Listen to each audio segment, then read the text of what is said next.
Hi, welcome to WeSeeDC. I'm Mason Rothman. I'm Adam Simmons. It's our 4th of July celebration, Adam. Yes. Here we are in downtown DC. Just got off where to get the Metro Center, to walk all the way The here. Metro Center, and now we're down here on the Capitol, the Capitol Walkway down here at the Parkway, so yeah. So what they got going here is they have a kind of a culture festival going on where they have, for example, they have a Mexico set up, and actually we're at the Smithsonian booth right now, and that's what you see behind us.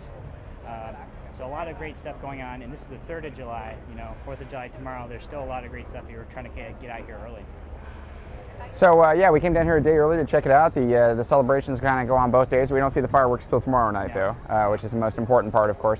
But yeah, you're right. It's not an all-American, Revolutionary War, or all about the American tradition. I guess it's more about the other cultures living in our country is what they're embracing here, or other cultures that come to our country. So what all did we see today? We saw Mexico. Saw the Asian festival. Yeah, there was an Asian fusion festival. Yeah, some Indian type thing going on. The Indian mobile bus thing, and then there was something about Africans in Mexico, which is interesting to say the least. And then by the Capitol building itself, we'll show you some pictures here on the overlays. But they got some great. They're setting up the concert area where the big singers for tomorrow are going to be doing their performances.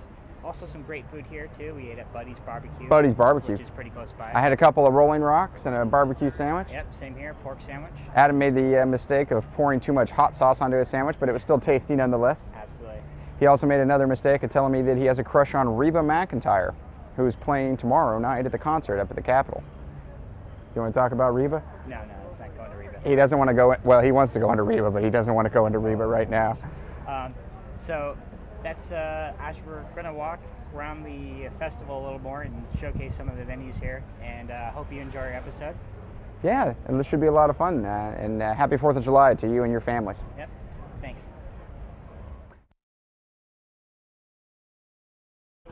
Hi, I'm here with Mark Whitman, and we're going to talk about the Chandra space vehicle today. Mark, tell us a little bit about Chandra. Well, basically what Chandra does is we take pictures of the X-rays of deep space, galaxies, supernovas, black holes, learning a little bit about the dark matter, dark energy, stuff like that. How long's Chandra been up in the air? So far we've been up, this year will be 11 years, and looks like we're going pretty strong. What's the expected life, or what's the life expectancy on Chandra, actually? How many years is it supposed to stay up for? Actually, we had a life expectancy of 5 years, and we've actually doubled that. We've just did a study to predict another 9 years, and we're about 3 years into that 9 years, so looks like we'll be up there for a while.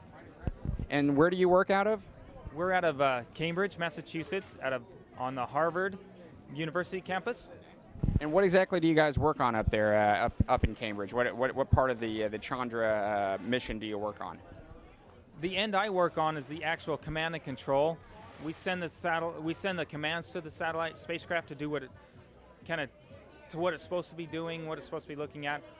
I also do maintenance, fixing it when it breaks, making sure everything's within limits. The science guys are the ones, after we get the data, the science guys are the ones that kind of analyze it and write their papers on what its predictions. So is this what you would describe as a fun job? Oh, definitely. I love my job so much.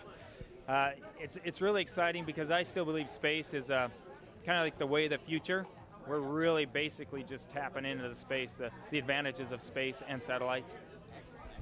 Well, thank you so much for talking to us today. This is Mason Rothman from WeSeeDC. Thank you. Hi, Mason Rothman here, and we're with Noah Snavely. And Noah, tell us what you're working on. So I'm a professor at Cornell University in the computer science department. I work on 3D computer graphics and computer vision. And so the project I'm running right now is called PhotoCity. And the goal of this is to automatically create 3D models from images uploaded by the community of photographers around the world.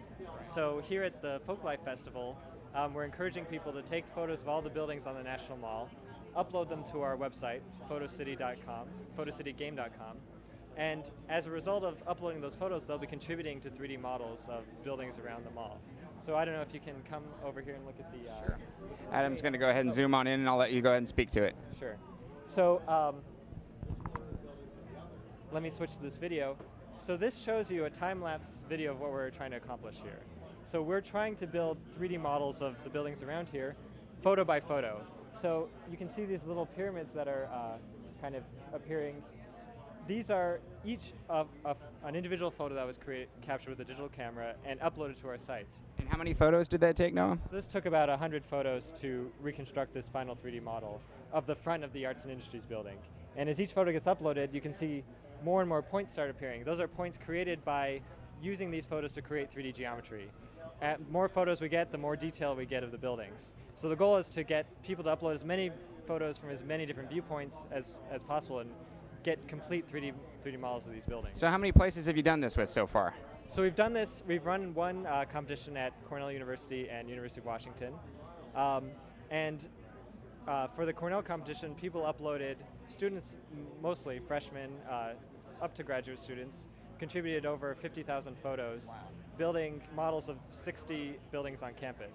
So you know, the more photos you upload, the more complete the models get, and you have a chance of winning prizes like a laser etched 3D model of the buildings. Now, some of you out there might have seen something similar to this photosynth, and tell us a little bit about your background. Okay, so I was a grad student at University of Washington. I did my PhD there and worked on computer vision and graphics. And my thesis work was on taking images. It might be your personal photo collection or photos from the internet, like a search for the Trevi Fountain or the Statue of Liberty, taking those photos and automatically building 3D models. So that eventually, that work became the photosynth, which is a product Microsoft made to take people's photos and build 3D models of them. Excellent, excellent. So what's the end game here? What's the final goal here with taking all these photos? So good question. The ultimate goal is, these are really just pilot studies. We want to build basically a 3D wiki of the entire world. We want to build 3D models of every building, every city, every landmark, every mountain in the world from photos that the community contributes. And then we want to turn that into a kind of virtual version of the world you can explore on your desktop. Sure beats Google Street View, huh? Well, yeah, we're getting places where cars can't necessarily go, so, yep. Well, thanks so much for talking to us today, Noah. Yep. Thanks a lot. Mason Rothman at the 4th of July celebrations here in Washington, D.C.